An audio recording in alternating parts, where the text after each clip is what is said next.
Hello, my name is Zachariah Van Sliders with Old Man Gaming. And man, do I feel old today. Before we get into the game, I've got some disclaimers, but I got an extra disclaimer at the top. The number one is I wasn't going to do this game. This game is very old. It is one of my favorites. I've never done a review on it, and I had some footage left over. So I'm doing a review on it because my flash drive decided to crap out on me as I went to do the review. I guess it's my fault for waiting till the last minute to do the review, but the review I was going to do was the Darwin Project, which I should have done next week now. But after recording all the audio, I realized none of the footage was usable. I tried to go back upstairs to record some more footage. The flash drive didn't work for that.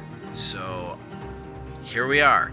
I'm going to do a review on a game that's like 2 or 3 years old.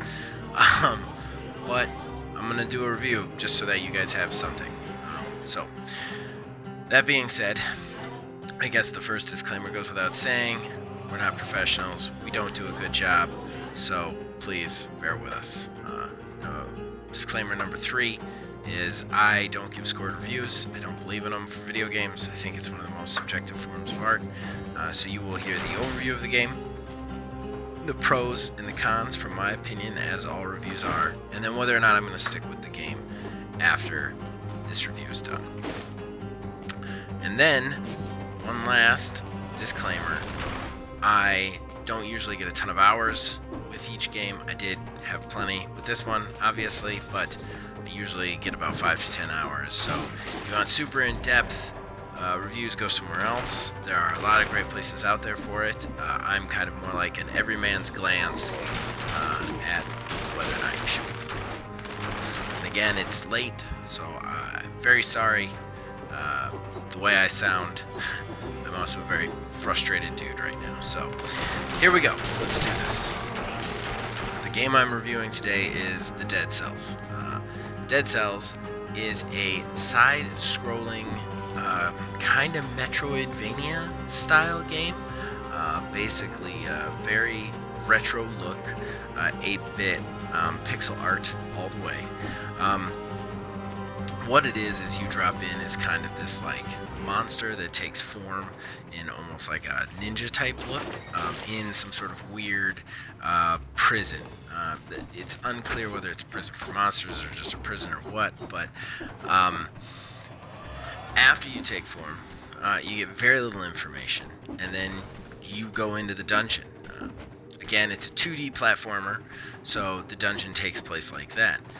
You can at first you get 2 basic weapons, a sword and some long-range weapon, and then you proceed into the dungeon. Now, what's interesting about this game is unlike other Metroidvanias, where you learn about the dungeon and then you come back to a point and yada yada yada. This one is a little bit different. This one procedurally generates each area of the dungeon, with keeping some of it basically the same. Some certain secrets are the same every time, I've noticed.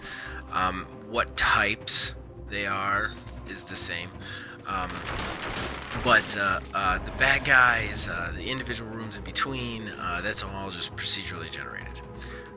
As you move through it, you can find these teleporters that let you move back and forth to places you've been. You can find stores, different weapons, different armor, different items to aid you in your quest. When you get to the end of an area, there's usually 1 or 2 ends of the area. They take you to different further areas. In between those areas, you get this kind of like collector room where they collect cells that you've taken from your enemies. Those cells allow you to upgrade permanent upgrades to your character. Now, what's interesting about this is you die, you come back in, you have those upgrades already in. So the idea behind this is you go in, you get killed pretty fast, but you get some cells, you get maybe to the second area. You come back in, you do it again a little bit stronger, and you get a little bit further.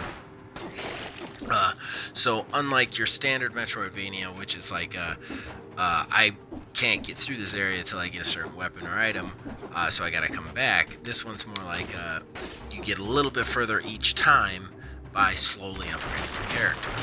This does create some moments of frustration where you've got 76 cells and you don't make it to a door. You lose all those cells and you have to go back to the beginning without any of them. That's a bummer. It's a real bummer. So that's basically the overview in a nutshell. The story still is very, and I've been playing quite a bit of it. The story is still kind of out there. I still don't quite know what's going on. So there's not a lot to say. There's just, you're in some sort of weird prison and you're trying to get out, and you're kind of a blob monster that takes human form. So the pros of this game. Is it is truly engaging. It makes you want to play that second, third playthrough. Whereas other games that I play when I die, a lot of times, if I die, I think I always have the thought is, should I put this down for a little bit, play something else, maybe watch some TV or something, before I get too frustrated. This one never brings that frustration. Even when you get mad, you want to go back in, you want to get a little bit further, you want to see how far you can go in the game. And there's a lot to this game. I've played it at least 50 times over. I've only passed the first boss a few times, and I'm still discovering new areas and new places through kind of like, of course they're all procedurally generated, but there's 2 different doors at the end of each level, so you don't know where you're going to end up. The fighting is very clean, and once you get the hang of it, at first I found it a little frustrating, but once you get the hang of it, it's a lot of fun to get into, and when you're good at it, it feels real good. It gives you that sense of reward, which is nice. The pixel art is refreshing. It's good. It's not, I never found it blocky or dated. And pixel art rarely gets dated, but there's still some pixel art out there that you're like, this is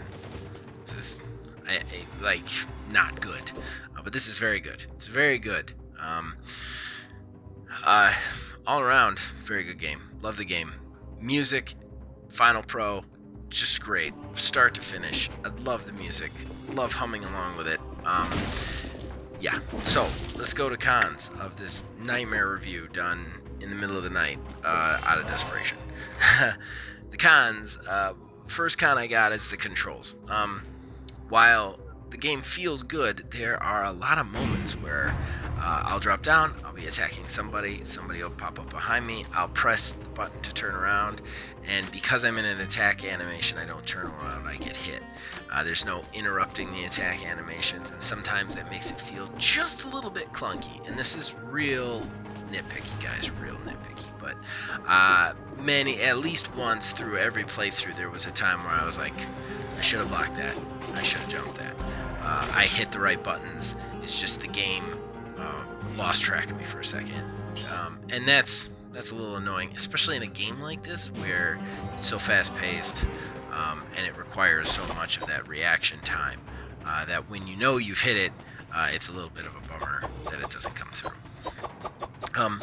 As far as any other pros, any other cons, sorry, you guys can tell, I'm just desperate to put something out for you guys, so I don't have blank space, but this is a real rough day.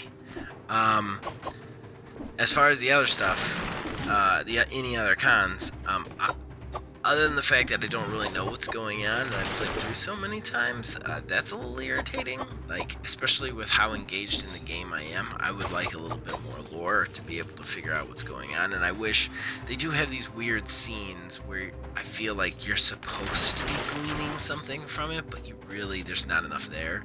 I wish there was more lore entries that you could find, and spend some time in between the runs actually reading it and figuring out what's going on, which I think would be easy to add. And I know a lot of people don't like the in-game lore book thing, but I don't mind it, and in this kind of situation I think it would be really great for the families, especially since you make it optional then, so anybody who doesn't want to read that stuff, just want to go through it, can without any problem. So yeah, those are the only cons. This game is really a lot of fun. If you like 2D platformers or have ever liked 2D platformers, this is a game to try, without a doubt. And it's in Games Pass, so it's free. There's no reason not to. Am I going to stick with it? I haven't played it in a while. There's been a lot of other games on my plate, but I'm definitely going to stick with it. This game's a lot of fun. I've been playing it since I got my hands on it when it came into Games Pass. I missed my window to actually do a review on it, so in a way, it's nice that I get to, talk about it for a few minutes here. Not super happy at the situation is why I get to talk about this game for a few minutes here, but I recommend anybody with Games Pass and any history of 2D games download this and give this a try, especially if you like Castlevania Symphony of the Night. While this mechanic works very different from what that was, I think you'll feel that magic in it, which anybody who's played Castlevania Symphony of the Night and hasn't felt magic, dare I say you are dead inside. Okay, so that's it. I am, again, very sorry for the quality of this review. Again, it is 2 in the morning. My flash drive has crapped out on me. I have a 20-minute review for the game that I was going to do, the Darwin Project, that I can't put out because I have no footage. So it's just been a day where the fates are against me on this one. So, but at least I got something for you guys, and here it is. And then next week we will have the Darwin Project review for you guys. I have ordered a new flash drive, so that should be here by Tuesday. So we'll have something for you. But of course that would be late for this one, so I am rambling. Good God.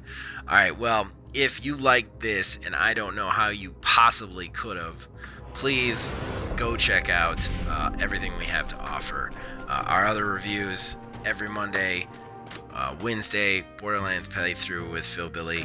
He also exclusively does his build videos here on this channel. There are 3 of them to date. They're really good, for Borderlands 3, of course. And then the podcast, audio version Thursday, YouTube version Friday. And then finally, I say this in the review coming out next Monday, but I want to say it now anyway because it's close to them.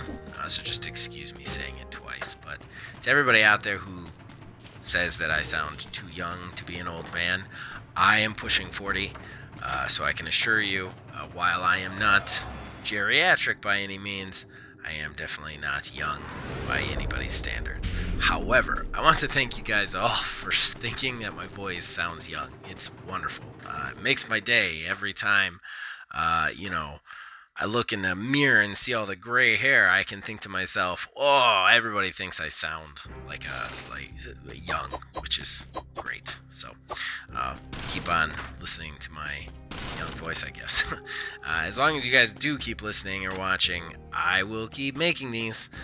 And again, one last time, apologize for the quality of this, and we'll see you guys next week.